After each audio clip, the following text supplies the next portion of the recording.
Every finite dimensional vector space has A basis. ഇത് നമ്മൾ prove ചെയ്താണല്ലേ. ഇനി ബേസിസിൻ്റെ ഒരു രസകരമായ പ്രത്യേകത നമ്മൾ നോക്കാൻ പോകുന്നത്. അതായത് ഇവിടെ ഞാൻ R2ൻ്റെ 2 ബേസിസ് എഴുതിയിട്ടുണ്ട്. ഇവിടെ ഇത് രണ്ടും R2ൻ്റെ ബേസിസ് നിങ്ങൾക്ക് ചെക്ക് ചെയ്യാവുന്നതാണ്. ഈ 2 ബേസിസിലും എത്ര എലമെൻറ്റ്സ് ഉള്ളത്? 2 എലമെൻറ്റ്സ് അല്ലേ ഉള്ളത് അല്ലേ? ഇതിലും 2 എലമെൻറ്റ്സ് ആണ്, ഇതിലും 2 എലമെൻറ്റ്സ് ആണ്. R2ന് ആക്ച്വലി ഈ 2 ബേസിസ് മാത്രമല്ല ഉള്ളത്, ഇഷ്ടം പോലെ ബേസിസ് ഉണ്ട്. Actually infinite number of basis are there for R2. പക്ഷേ ആ ബേസിസിലൊക്കെ തന്നെ 2 വെക്റ്റേഴ്സേ ഉണ്ടാവുള്ളൂ. ഇതിലിപ്പോൾ എത്ര വെക്റ്റേഴ്സാണ്? 2 വെക്റ്റേഴ്സാണ് ഉള്ളത്. ഇനി നിങ്ങൾ R2 ഏതൊക്കെ ബേസിസ് കണ്ടുപിടിച്ചാലും ആ ബേസിസിലൊക്കെ 2 വെക്റ്റേഴ്സേ ഉണ്ടാവുള്ളൂ. 2ൽ കൂടുതൽ വെക്റ്റേഴ്സിലൊരു ബേസിസോ 2ൽ കുറഞ്ഞ വെക്റ്റേഴ്സിലൊരു ബേസിസോ R2നില്ല. ഇനി അതേപോലെ തന്നെ R3ക്ക് R3ൻ്റെ 2 ബേസിസ് ഞാൻ ഇവിടെ എത്തിയിട്ടുണ്ട്. നിങ്ങൾക്ക് ചെക്ക് ചെയ്ത് നോക്കാവുന്നതാണ് R3ൻ്റെ ബേസിസ് ആണെന്നുള്ളത്. ഈ 2 ബേസിസിലും എത്ര എലമെൻറ്റ്സ് ഉള്ളത്? 3 എലമെൻറ്റ്സ് ഉള്ളത്. ഇനി R3ക്കും ഇതേപോലെ ഇൻഫിനിറ്റ് നമ്പർ ഓഫ് ബേസിസ് ഉണ്ട്. ആ ബേസിസിലൊക്കെ തന്നെ ഇതേപോലെ 3 എലമെൻറ്റ്സ് ഉണ്ടാവുള്ളൂ. ഇതിൽ 3 എലമെൻറ്റ്സേ ഉള്ളൂ. ഇനി നിങ്ങൾ കണ്ടുപിടിക്കാൻ പോകുന്ന ഏത് ബേസിസും R3ൻ്റെ ഏത് ബേസിസ് എടുത്താലും അതിലൊക്കെ തന്നെ 3 എലമെൻറ്റ്സേ ഉണ്ടാവുള്ളൂ. ഇത് ഒരു ഇൻട്രസ്റ്റിംഗ് പ്രത്യേകത. ഇത് നമ്മൾ പ്രൂവ് ചെയ്യാൻ പോകും. ഇതിൻ്റെ ജനറൽ ഇതൊന്നും നമ്മൾ പ്രൂവ് ചെയ്തില്ല. ഇതിൻ്റെ ഒരു ജനറൽ വേർഷൻ നമ്മൾ പ്രൂവ് ചെയ്യാൻ പോവുകയാണ്. അങ്ങനെ ഏതൊരു ഫൈനൈറ്റ് ഡയമെൻഷണൽ വെക്റ്റർ സ്പേസ് എടുത്താലും അതിനൊരു ബേസിസ് ഉണ്ടല്ലോ.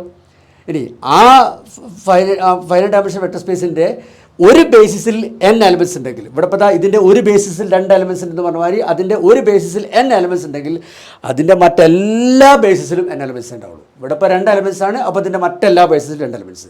ഇവിടെ ഇപ്പോൾ 3 എലമെൻറ്റ്സ് ആണ്, അതുകൊണ്ട് തന്നെ ഇതിൻ്റെ മറ്റെല്ലാ ബേസിസിലും 3 എലമെൻറ്റ്സ്. അതേപോലെ ഏതൊരു ഫൈനൈറ്റ് ഡയമെൻഷണൽ വെക്റ്റർ സ്പേസ് എടുത്താലും അതിൻ്റെ ഒരു ബേസിസിൽ n എലമെൻറ്റ്സ് ആണെന്ന് വെച്ചാൽ അതിൻ്റെ എല്ലാ ബേസിസിലും n എലമെൻറ്റ്സ് ഉണ്ടാവുക. ഇതൊരു ഇൻട്രസ്റ്റിംഗ് പ്രത്യേകതയാണ് അല്ലേ. ഇനി നമ്മളത് പ്രൂവ് ചെയ്യാൻ പോവാണ്. ഇത് നമ്മുടെ ഒന്ന് എഴുതിയിട്ടുണ്ട്, ഒന്ന് പോസ്റ്റ് ആയിട്ട് വായിച്ചു നോക്കിക്കോളൂ. അപ്പോൾ ഇതാണ് നമ്മുടെ ഇപ്പോഴത്തെ ലക്ഷ്യം. പക്ഷേ ഇത് നമ്മൾ ഈ വീഡിയോ പ്രൂവ് ചെയ്യില്ല. ഇത് നമ്മൾ സ്റ്റെപ്പ് ബൈ സ്റ്റെപ്പായിട്ടാണ് പ്രൂവ് ചെയ്യുക. അപ്പോൾ ഈ വീഡിയോയിൽ നമ്മൾ ഇതിന് വേണ്ട ചെറിയൊരു ടൂളൊക്കെ ഡെവലപ്പ് ചെയ്യും. അടുത്ത വീഡിയോയിൽ നമ്മൾ ചെറിയൊരു സ്റ്റെപ്പ് എടുക്കും. അങ്ങനെ അതും കഴിഞ്ഞിട്ടില്ലേ. അതായത് 1ാമത്തെ വീഡിയോ, അത് കഴിഞ്ഞ് അടുത്ത വീഡിയോ 2, അതും കഴിഞ്ഞ് 3ാമത്തെ വീഡിയോയിൽ നമ്മളിത് പ്രൂവ് ചെയ്യും. അതാണ് അങ്ങനെയാണ് നമ്മളിത് ചെയ്യാൻ പോകുന്നത്. അപ്പോൾ ഞാനിത് മാച്ചിട്ട് ഇതിന് വേണ്ട ഒരു ചെറിയ ടൂൾ പറയട്ടെ. ഒക്കെ ക്ലിയർ ആണെന്ന് വിചാരിക്കും. ഞാനത് വായിക്കട്ടെ. Replacement lemma. ഇത് ഞാൻ പറഞ്ഞിട്ട് വായിച്ചാൽ വേണ്ടോ. ഞാൻ ആദ്യം വിശദീകരിച്ച് തരാം, അത് കഴിഞ്ഞിട്ട് നിങ്ങൾക്ക് വായിക്കാം. അത് കഴിഞ്ഞിട്ട് ഒരു എക്സാമ്പിൾ തരാം. അപ്പോൾ നിങ്ങൾക്ക് പക്കാ മനസ്സിലായിക്കോളും. അപ്പോൾ എന്താ പറഞ്ഞു വെച്ച് കഴിഞ്ഞാൽ S = V1 etc. Vn ഇങ്ങനെ ഒരു സെറ്റ് തന്നിട്ടുണ്ട്. എന്നിട്ട് അതിൻ്റെ സ്പാൻഡ് ആക്കുന്ന ഒരു വെക്ടർ W എടുത്തു. അപ്പോൾ W ഇതിൻ്റെ സ്പാൻഡ് ആക്കുന്ന വന്നതുകൊണ്ട് തന്നെ Wനെ ഇതിലെ വെക്ടേഴ്സിൻ്റെ ലീനിയർ കോമ്പിനേഷനാക്കിയിട്ട് എഴുതാം. അപ്പോൾ അങ്ങനെ Wയിൽ ഇതിലെ വെക്ടേഴ്സിൻ്റെ ഒരു ലീനിയർ കോമ്പിനേഷനാക്കിയിട്ട് എഴുതി. അങ്ങനെ എഴുതുമ്പം ഈ കോമ്പിനേഷനിൽ ഏതൊക്കെ വെക്ടേഴ്സിൻ്റെ കോഎഫിഷ്യൻസ് ആണ് നോൺ സീറോ വന്ന് നോക്കാം. ചിലപ്പോൾ എല്ലാ വെക്ടേഴ്സിൻ്റെ കോഎഫിഷ്യൻസ് നോൺ സീറോ ആവാം. ചിലപ്പോൾ ചില വെക്ടേഴ്സിൻ്റെ കോഎഫിഷ്യൻസ് മാത്രം നോൺ സീറോ എന്ന് വരാം. ചിലപ്പം ഒരു വെക്ടറിൻ്റെ കോഎഫിഷ്യൻറ്റും നോൺ സീറോ അല്ലാന്നും വരാം. അതേതാ സാഹചര്യം എന്നൊക്കെ ആലോചിച്ച് നോക്കുക. ഡൗട്ട് ഉണ്ടെങ്കിൽ ചോദിച്ചാൽ മതി കേട്ടോ. എനിവേ ഈ Wനെ ഇതിലെ വെക്ടേഴ്സിൻ്റെ ലീനിയർ കോമ്പിനേഷനാക്കിയിട്ട് എഴുതുമ്പം ഏതൊക്കെ വെക്ടേഴ്സിൻ്റെ കോഎഫിഷ്യൻസ് ആണ് നോൺ സീറോ വന്ന് നോക്കുക. ഉദാഹരണമായിട്ട് മനസ്സിലാക്കാൻ വേണ്ടിയിട്ട് ഞാനിപ്പം V1ൻ്റെ കോഎഫിഷ്യൻറ്റ്, പിന്നെ ഒരു V3ൻ്റെ കോഎഫിഷ്യൻറ്റ്, പിന്നെ ഒരു V6ൻ്റെ കോഎഫിഷ്യൻറ്റ്, ഇതൊക്കെയാണ് നോൺ സീറോ വന്ന് വിചാരിക്കുക. ബാക്കിയുള്ള എല്ലാ വെക്ടേഴ്സിൻ്റെയും കോഎഫിഷ്യൻസ് 0 ആയി പോയി. അപ്പോൾ ഈ 3 വെക്ടേഴ്സിൻ്റെ കോഎഫിഷ്യൻസ് മാത്രമാണ് നോൺ സീറോ വന്ന് വിചാരിക്കുക. ഇനി ഈ ലെമ്മ പറഞ്ഞതെന്ന് വെച്ച് കഴിഞ്ഞാൽ ഈ 3 എണ്ണത്തിൽ നിങ്ങൾക്ക് ഇഷ്ടമുള്ളതിനെ പിക്ക് ചെയ്യാം. V1നെ പിക്ക് ചെയ്യാം, അല്ലെ V3നെ പിക്ക് ചെയ്യാം, അല്ലെ VCനെ പിക്ക് ചെയ്യാം. പക്ഷേ ഒന്നേ പറ്റുള്ളൂ, ഇഷ്ടമുള്ള ഒന്നിനെ പിക്ക് ചെയ്യാം. ഫോർ എക്സാമ്പിൾ നിങ്ങളിപ്പോൾ V1 പിക്ക് ചെയ്ത് വിചാരിക്കുക. V1 പിക്ക് ചെയ്ത് കഴിഞ്ഞാൽ ഈ എസിൻ്റെ അകത്തുനിന്ന് ഈ V1 നിങ്ങൾക്ക് റിമൂവ് ചെയ്തിട്ട് പകരം ഈ Wനെ ഉപയോഗിക്കാം. അപ്പോൾ പുതിയ സെറ്റ് എങ്ങനെ വരും? V1ന് പകരം W വരുമ്പോൾ W, V2, etc. Vn. അപ്പോൾ ഒരു പുതിയ സെറ്റ് കിട്ടുമല്ലോ. ആ സെറ്റിൻ്റെ സ്പാനും ഈ എസിൻ്റെ സ്പാനും ഒരു വ്യത്യാസം ഉണ്ടാവില്ല. ആ സെറ്റിൻ്റെ സ്പാൻ ഇതിൻ്റെ സ്പാൻ തന്നെ ആയിരിക്കും, മാറില്ല. ഇനി നിങ്ങൾക്ക് ഇഷ്ടപ്പെട്ട V1 അല്ല V3 വിചാരിക്കുക. ഏതോ ഒന്നേ പിക്ക് ചെയ്യാൻ പറ്റുള്ളൂ, നിങ്ങൾ V3 പിക്ക് ചെയ്ത് വിചാരിക്കുക. അങ്ങനെയാണെങ്കിൽ നിങ്ങൾക്ക് ഇതിൻ്റെ അകത്തുള്ള V3ക്ക് പകരം ഈ Wനെ റീപ്ലേസ് ചെയ്യാം. V3 അങ്ങോട്ട് മാറ്റിയിട്ട് പകരം W വെക്കാം. അപ്പോൾ ഇവിടെ സെറ്റ് ചെയ്തായിരിക്കും V1, V2, V3 എന്നുള്ളതിന് പകരം W, പിന്നെ V4 അങ്ങനെ പോകും. ആ സെറ്റിൻ്റെ സ്പാൻ ഈ എസിൻ്റെ സ്പാൻ തന്നെ ആയിരിക്കും, അതും മാറില്ല. അതേപോലെ തന്നെ V6. അപ്പോൾ സ്പാൻ മാറാത്ത രീതിയിൽ ഈ Wനെ ഇതിൽ റീപ്ലേസ് ചെയ്യാൻ പറ്റുന്ന ഒരു ടെക്നിക്കാണ് ഈ ലെമ്മ പറയുന്നത്. എന്താ ടെക്നിക്ക്? ഈ Wനെ ഇതിലെ വെക്ടേഴ്സിൻ്റെ ലീനിയർ കോമ്പിനേഷനാക്കിയിട്ട് എഴുതുക. അങ്ങനെ എഴുതുന്ന സമയത്ത് ഏതൊക്കെ വെക്ടേഴ്സിൻ്റെ കോഎഫിഷ്യൻസ് ആണ് നോൺ സീറോ നോക്കുക. ആ നോൺ സീറോ കോഎഫിഷ്യൻസ് എന്ന വെക്ടേഴ്സിൽ ഇഷ്ടമുള്ളൊരു വെക്ടറിനെ പിക്ക് ചെയ്യുക. ആ വെക്ടറിന് പകരം ഈ Wനെ റീപ്ലേസ് ചെയ്യുക. അപ്പോൾ കിട്ടുന്ന പുതിയ സെറ്റിൻ്റെ സ്പാൻ മാറൂല, ഇതിൻ്റെ സ്പാൻ തന്നെയാണ് വരിക. ഇനി ഞാൻ ഇതിനൊരു എക്സാമ്പിൾ തരാം. അതിന് നിങ്ങൾ ഇതൊന്ന് പോസ്റ്റ് വായിച്ചു. ഞാൻ അവിടെ മാച്ചിട്ടുണ്ടോ അത്രയും വലിയ സ്റ്റേറ്റ്മെൻറ്റ് എത്തി പിന്നെ കാര്യങ്ങൾ എഴുതാൻ എനിക്ക് സ്ഥലം ഉണ്ടാവില്ല എന്നുള്ള ഉറപ്പല്ലേ. അപ്പോൾ നിങ്ങളുടെ നോട്ടിൽ കാര്യങ്ങൾ ഉണ്ടായിരിക്കണം. ഓക്കെ, അപ്പോൾ ഞാൻ ഇവിടെ ഈ എസ് ആയിട്ട് R2 ഈ രണ്ട് വെക്ടേഴ്സ് എടുത്തു 1 0 0 1. ഇനി ഇതിൻ്റെ സ്പാൻ അപ്പം എന്ത് വരും? ഇതിൻ്റെ സ്പാൻ എടുത്താൽ ഫുൾ സ്പേസ് R2 കിട്ടും. ആ സ്പാൻ്റെ അകത്തുനിന്ന് W ആയിട്ട് ഞാൻ 1 1 എടുത്തു. അപ്പോൾ ഈ 1 1നെ ഇതിലേക്ക് റീപ്ലേസ് ചെയ്യുക, സ്പാൻ അഫക്റ്റ് ചെയ്യാത്ത രീതിയിൽ എങ്ങനെ റീപ്ലേസ് ചെയ്യാമെന്ന് ഞാൻ കാണിച്ചു തരാം.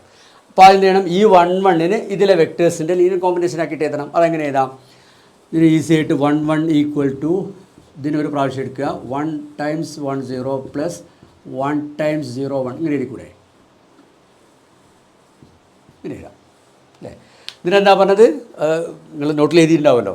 അപ്പോൾ ഇങ്ങനെ എഴുതുമ്പം ഈ ഡബ്ല്യുവിനെ ലീനിയർ കോമ്പിനേഷൻ ആക്കിയിട്ട് എഴുതുമ്പം ഏതൊക്കെ വെക്ടേഴ്സിൻ്റെ കോഎഫിഷ്യൻസ് ആണ് നോൺ സീറോ നോക്കുക. അപ്പോൾ ഇവിടെ ഏതൊക്കെയാണ് ഈ രണ്ട് വെക്ടേഴ്സിൻ്റെയും കോഎഫിഷ്യൻസ് നോൺ സീറോ ആണ് അല്ലേ?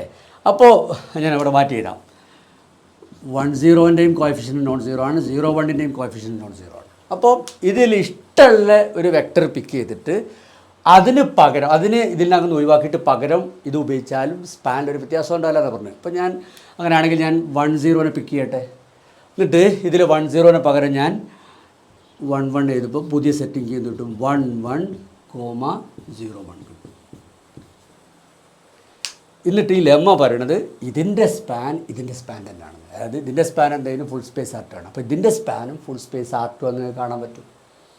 ഇനി ഞാൻ ഇഷ്ടപ്പെട്ട ഇതാണ്, ഇനി നിങ്ങൾ ഇഷ്ടപ്പെട്ടത് ഇതാന്ന് വിചാരിക്കുക. അങ്ങനെയാണെങ്കിൽ നിങ്ങൾക്ക് എന്ത് ചെയ്യാം? ഈ 0 1ന് പകരം 1 1 ഉപയോഗിക്കുക, റീപ്ലേസ് ചെയ്യുക. അപ്പം നിങ്ങൾക്ക് കിട്ടുന്ന പുതിയ സെറ്റ് ഏതായിരിക്കും? 1 0, 0 1ന് പകരം നിങ്ങൾ എന്ത് ഉപയോഗിക്കും? നിങ്ങളെ W ഉപയോഗിക്കും, 1 1 ഉപയോഗിക്കും. അപ്പോൾ നിങ്ങൾക്ക് കിട്ടിയ സെറ്റ് ഇതാണ്, എനിക്ക് കിട്ടിയ സെറ്റ് ഇതാണ്, നിങ്ങൾക്ക് കിട്ടിയ സെറ്റ് ഇതാണ്. ഈ ലെമ്മ പ്രകാരം ഇതിൻ്റെയും സ്പാന് ഇതിൻ്റെ സ്പാൻ തന്നെ വരിക. അപ്പോൾ ഇതിൻ്റെ സ്പാൻ എടുത്താലും നിങ്ങൾക്കും ഫുൾ സ്പേസ് R2 തന്നെ കിട്ടും. അതാണ് ഈ ലെമ്മ പറഞ്ഞത്. ഇപ്പോൾ കൂടുതൽ എക്സാമ്പിൾസൊക്കെ നിങ്ങൾ സ്വന്തം ഉണ്ടാക്കി നോക്കുക. ഞാൻ ഇതിൻ്റെ പ്രൂഫ് എഴുതാൻ പോകുന്നു. പ്രൂഫ് എഴുതുമ്പോൾ ഞാൻ ചിലപ്പോൾ ഇത് മുഴുവൻ വായിക്കുമോ എന്ന് ഞാൻ നോക്കട്ടെ. എന്തായാലും നിങ്ങളുടെ നോട്ടിൽ കാര്യങ്ങൾ വൃത്തിക്ക് ഉണ്ടാവും കേട്ടോ. ബോഡിക്ക് ഇങ്ങനെ ഉപയോഗിക്കല്ലാണ്ട് വേറെ വഴിയില്ല. പ്രൂഫ് നമുക്ക് ഒരുമിച്ച് എഴുതാം. ഇവിടെ ഞാൻ എസ് എഴുതിയിട്ടുണ്ട്. അതിൻ്റെ സ്പാൻ ആക്കുന്ന ഒരു വെക്ടർ W എടുത്തു. എന്നിട്ട് ആ W ഇതിലെ വെക്ടേഴ്സിന് ലീനിയർ കോമ്പിനേഷൻ ആക്കിയിട്ട് എഴുതി. ഇനി അങ്ങനെ എഴുതിയ സമയത്ത് ഇതിലേതോ ഒരു വെക്ടർ VIയുടെ coefficient that is CI not equal to 0 എന്ന് കണ്ടു. അപ്പോൾ നമ്മൾ ഈ ലെമ്മ ട്രൂ ആണെന്ന് പ്രൂവ് ചെയ്യണമെങ്കിൽ എന്ത് ചെയ്യണം? ഈ എസിൻ്റെ അകത്ത് ആ VIനെ മാറ്റി പകരം ഈ Wനെ റീപ്ലേസ് ചെയ്താൽ കിട്ടുന്ന പുതിയ സെറ്റിൻ്റെ സ്പാനും ഈ എസിൻ്റെ സ്പാനും സെയിം ആണെന്ന് പ്രൂവ് ചെയ്യണം. ഇവിടെ ഞാൻ ഈ VIക്ക് പകരം തൽക്കാലത്തേക്ക് ഞാൻ V1 എടുക്കട്ടെ. അതായത് V1ൻ്റെ കോഎഫിഷ്യൻറ്റ് നോൺ സീറോ ആണെങ്കിൽ ആ V1നെ റീപ്ലേസ് ചെയ്ത് W കയറ്റിയാൽ കിട്ടുന്ന പുതിയ സെറ്റിൻ്റെ സ്പാനും ഇതിൻ്റെ സ്പാനും സെയിം ആണെന്ന് കാണിക്കാം. അതിന് നിങ്ങൾക്ക് ജനറൽ VIൻ്റെ പ്രൂഫ് സ്വന്തം മനസ്സിലാക്കാവുന്നതാണ്. V1 ആണ് പറയാനും എഴുതാനൊക്കെ സുഖം, അതുകൊണ്ടാട്ടോ. മറ്റേത് കിട്ടിയില്ല എന്നോട് ചോദിച്ചാൽ മതി. സോ ഞാൻ I അങ്ങ് വെട്ടിയിട്ട് V1 ആക്കി മാറ്റി. അപ്പോൾ അതിൻ്റെ കോഎഫിഷ്യൻറ്റ് C1 നോട്ട് ഈക്വൽ 0. അപ്പം V1ൻ്റെ കോഎഫിഷ്യൻറ്റ് നോട്ട് ഈക്വൽ 0 ആണെങ്കിൽ V1നെ റീപ്ലേസ് ചെയ്യാം നമുക്ക്. അപ്പോൾ ആ റീപ്ലേസ് ചെയ്ത് കിട്ടിയ പുതിയ സെറ്റിനെ ഞാൻ S' എന്ന് വിളിക്കട്ടെ. അപ്പോൾ S' എങ്ങനെ വരിക? V1ന് പകരം W വരും, പിന്നെ ബാക്കി V2 എറ്റ്സെട്ര VN. ഇതാണ് S' വരിക. അപ്പം ഞാൻ കാണിക്കേണ്ടത് എന്താണ്? ഈ S' സ്പാനും എസിൻ്റെ സ്പാനും സെയിം ആണ്. അതായത് span S' is equal to span S ആണ് കാണിക്കണം. അല്ല വേണ്ടത്? Span S' is equal to span S എന്ന് കാണിക്കാൻ ചെയ്താൽ മതി. ആദ്യം സ്പാൻ S' സ്പാൻ എസിൻ്റെ സബ്സെറ്റാണ് കാണിക്കുക. അതായത് span S' subset span S ഇതാണോ എന്ന് ഇതാണെന്ന് കാണിക്കുക. അത് കഴിഞ്ഞിട്ട് പിന്നെ തിരിച്ച് സ്പാൻ S' സബ്സെറ്റാണെന്ന് കാണിക്കുക. ഇത് രണ്ടും കാണിച്ചാൽ പിന്നെ അത് ഈക്വൽ ആയിക്കൊള്ളേ. ഇത് രണ്ടും കൂടി കാണിച്ചു കഴിഞ്ഞാൽ ഇത് കിട്ടും അല്ലേ? ഇതിൻ്റെ സബ്സെറ്റാണെന്നും അത് ഇതിൻ്റെ സബ്സെറ്റാണെന്നും കാണിച്ചു കഴിഞ്ഞാൽ രണ്ടും ഈക്വൽ ആവും. സോ ഇതാണ് നമ്മളെ പ്ലാന്. അപ്പോൾ ആദ്യം നമുക്ക് സ്പാൻ S' സബ്സെറ്റ് സ്പാനിഷ് ആണോ സ്പാനിഷ് ആണോ നോക്കുക. അതിന് ഞാൻ ചോദിക്കട്ടെ, S' സബ്സെറ്റ് സ്പാനിഷ് എന്ന് പറഞ്ഞാൽ നിങ്ങൾ അംഗീകരിക്കുമോ? ഇത് ശരിയാണോ? S'-ലുള്ളവരൊക്കെ സ്പാനിഷിലുണ്ടോ? S' ആരൊക്കെ ഉള്ളത് നോക്കുക. W അത് സ്പാനിഷിലുണ്ടോ? ഉണ്ട്. W സ്പാനിഷിൽ നിന്ന് എടുത്താണ്. അപ്പോൾ W ഇവിടെ ഉണ്ട്. പിന്നെ V2 എറ്റ്സെട്ര VN അതൊക്കെ എവിടെ ഉള്ളതാണ്? എസ്സിലുള്ളതാണ്. എസ്സിലുള്ളവരൊക്കെ പിന്നെ സ്പാനിഷിൽ വരൂലേ. അപ്പം S'-ലുള്ളവരൊക്കെ തന്നെ എവിടെ ഉണ്ട്? സ്പാനിഷിലുണ്ട്. അപ്പോൾ പിന്നെ സ്പാനിഷ്-ലുള്ളവരോ? ഇത് ട്രൂ ആണല്ലേ. S'-ലുള്ളവർക്ക് സ്പാനിഷിലുണ്ട്. സോ സ്പാനിഷ്-ലുള്ളവരോ? എസ് ഡാഷ് ഉള്ളവരൊക്കെ സ്പാനസിലുണ്ടെങ്കിൽ പിന്നെ സ്പാനസ് എന്താണ്? സബ്സ്പേസ് ആണ്. അപ്പോൾ അതിൻ്റെ അകത്തുള്ള വെക്ടേഴ്സിൻ്റെ ലീനിയർ കോമ്പിനേഷൻസ് ഒക്കെ അതിൻ്റെ അകത്ത് വരും. അപ്പം എസ് ഡാഷ് ഉള്ളവരൊക്കെ ഇതിൻ്റെ അകത്തുണ്ടെങ്കിൽ എസ് ഡാഷ് ഉള്ളവരെ ലീനിയർ കോമ്പിനേഷൻസ് ഒക്കെ അതിൻ്റെ അകത്ത് വരും. എസ് ഡാഷ് ഉള്ളവരെ ലീനിയർ കോമ്പിനേഷൻസ് മൊത്തം എടുത്താൽ എന്ത് കിട്ടും? സ്പാൻ എസ് ഡാഷ് കിട്ടും. അപ്പോൾ സ്പാൻ എസ് ഡാഷ് മൊത്തം എവിടെ വരും? സ്പാനസിൽ വരും. വെറുതെ കിട്ടി അല്ലേ? അപ്പോൾ span S dash subset spans, അത് ഞാൻ പ്രൂവ് ചെയ്തു. പോസ് ചെയ്ത് മനസ്സിലാക്കട്ടോ. എനിക്ക് ഇതും കൂടി പ്രൂവ് ചെയ്യാനില്ല, ഞാനത് വായിക്കട്ടെ. ഇത് പ്രൂവ് ചെയ്യാൻ ഇത് പ്രൂവ് ചെയ്ത് അതേ ടെക്നിക്ക് തന്നെ അപ്ലൈ ചെയ്യുക. നമ്മളിവിടെ ആദ്യം എന്താ ചെയ്തിരുന്നത്? എസ് ഡാഷിലുള്ളവരൊക്കെ സ്പാനസിലുണ്ടെന്ന് പറഞ്ഞു. അതുകൊണ്ട് തന്നെ spans dash subset of spans നമ്മൾ വാദിച്ചുണ്ടാക്കി. അതേപോലെ തന്നെ ഇവിടെ നമ്മൾ ആദ്യം എസ്സിലുള്ളവരൊക്കെ സ്പാനസ് ഡാഷിലുണ്ടെന്ന് പറയും. അതായത് എസ്സിലുള്ളവരൊക്കെ സ്പാനസ് ഡാഷിലുണ്ടെന്ന് പറയും. ഇവിടെ പക്ഷേ ചെറിയൊരു പ്രശ്നം ഉണ്ടാവും. നിങ്ങൾ പോസ്റ്റ് ചെയ്തിട്ട് ആലോചിച്ച് നോക്കുക അതെങ്ങനെ കാണിക്കുക എന്നുള്ളത്. ഇപ്പോൾ എസ്സിലുള്ളവരൊക്കെ സ്പാനസ് ഡാഷിലുണ്ടെന്ന് പറയണം. അപ്പോൾ എസ്സിൽ ഇപ്പോൾ ആരൊക്കെയാണുള്ളത്? ആദ്യത്തെ ആൾ V1 ആണ്. അതിവിടെ നോക്കുമ്പം അതിനെ നമ്മൾ റീപ്ലേസ് ചെയ്തിട്ടുണ്ട്, W ആക്കിയിട്ടുണ്ട്. അപ്പോൾ അത് എസ് ഡാഷിലില്ല. അപ്പോൾ അതുകൊണ്ട് തന്നെ ഈ V1 ഡയറക്റ്റ്ലി സ്പാനസ് ഡാഷിലുണ്ടെന്ന് പറയാൻ കഴിയില്ല. പക്ഷേ V1 കഴിഞ്ഞ് ബാക്കിയുള്ളവരൊക്കെ അവസ്ഥ എന്താ? V2 എക്സെട്രാ VN ഒക്കെ ഇവിടെ എസ് ഡാഷിലുണ്ട്. അപ്പോൾ അതുകൊണ്ട് തന്നെ അതൊക്കെ ഇവിടെ ഉണ്ടാവും, സ്പാനസ് ഡാഷിലുണ്ടാവും. അപ്പം ഈ എസ്സിലുള്ള V1 സ്പാനസ് ഡാഷിലുണ്ടാവും എന്നുള്ള കാര്യത്തിൽ മാത്രമേ നമുക്ക് സംശയമുള്ളൂ. അപ്പോൾ ഈ V1 സ്പാനസ് ഡാഷിലുണ്ടെന്ന് പ്രൂവ് ചെയ്ത് കഴിഞ്ഞാൽ എസ് കംപ്ലീറ്റ് സ്പാനസ് ഡാഷിലെത്തുമല്ലോ അല്ലേ? അപ്പോൾ പിന്നെ സ്പാനസ് സബ്സെറ്റ് സ്പാനസ് ഡാഷ് ഇവിടെ പറഞ്ഞ പോലെ പറയാലോ. അതുകൊണ്ട് നിങ്ങൾ പറഞ്ഞോളൂല്ലോ. അപ്പോൾ എനിക്കിനി എന്ത് കാണിക്കേണ്ട ഉത്തരവാദിത്തമേ ഉള്ളൂ? ഈ V1 ബിലോങ്സ് ടു സ്പാനസ് ഡാഷിന് കാണിച്ചാൽ മതി. ബാക്കിയൊക്കെ നിങ്ങൾ ചെയ്തോളൂ. അതെങ്ങനെ കാണിക്കാമെന്നില്ല. അതിന് ഞാനെന്ത് ചെയ്തത്? ഞാൻ ഇവിടേക്ക് വരും. ഇവിടെ നമുക്കറിയാം ഈ V1ൻ്റെ കോഎഫിഷ്യൻ നോൺ സീറോ ആണ്. അപ്പോൾ ഞാൻ ഈ C1 V1 മാത്രം ഒരു സൈഡിൽ വെച്ചിട്ട് ബാക്കിയുള്ളവനൊക്കെ മറ്റേ സൈഡിൽ കിട്ടുവട്ടെ. അപ്പോൾ എനിക്ക് എന്ത് കിട്ടും? C1 V1 equal to W minus C2 V2 etcetera minus CN VN വരും. എന്നിട്ട് C1 നോട്ട് ഈക്വൽ 0 ആയതുകൊണ്ട് ഇതിനെ എനിക്ക് ത്രൂ ഔട്ട് C1 ഡിവൈഡ് ചെയ്യാമല്ലോ. അപ്പോൾ എനിക്ക് എന്ത് കിട്ടും? V1 equal to 1/C1 W minus C2 by C1 V2 etcetera minus CN by C1 VN വരും. അപ്പോൾ നോക്കുക, ഈ V1 W V2 എക്സെട്ര VNനെ ലീനിയർ കോമ്പിനേഷൻ ആക്കിയിട്ട് വന്നു. അതായത് W V2 എക്സെട്ര VNൻ്റെ ലീനിയർ കോമ്പിനേഷനാണ് ആര്? V1. അപ്പോൾ V1 എവിടെ വരും? എസ് ഡാഷിൻ്റെ സ്പാനിൽ വരും. അതായത് V1 എവിടെ വരും? സ്പാനസ് ഡാഷിൽ വരും.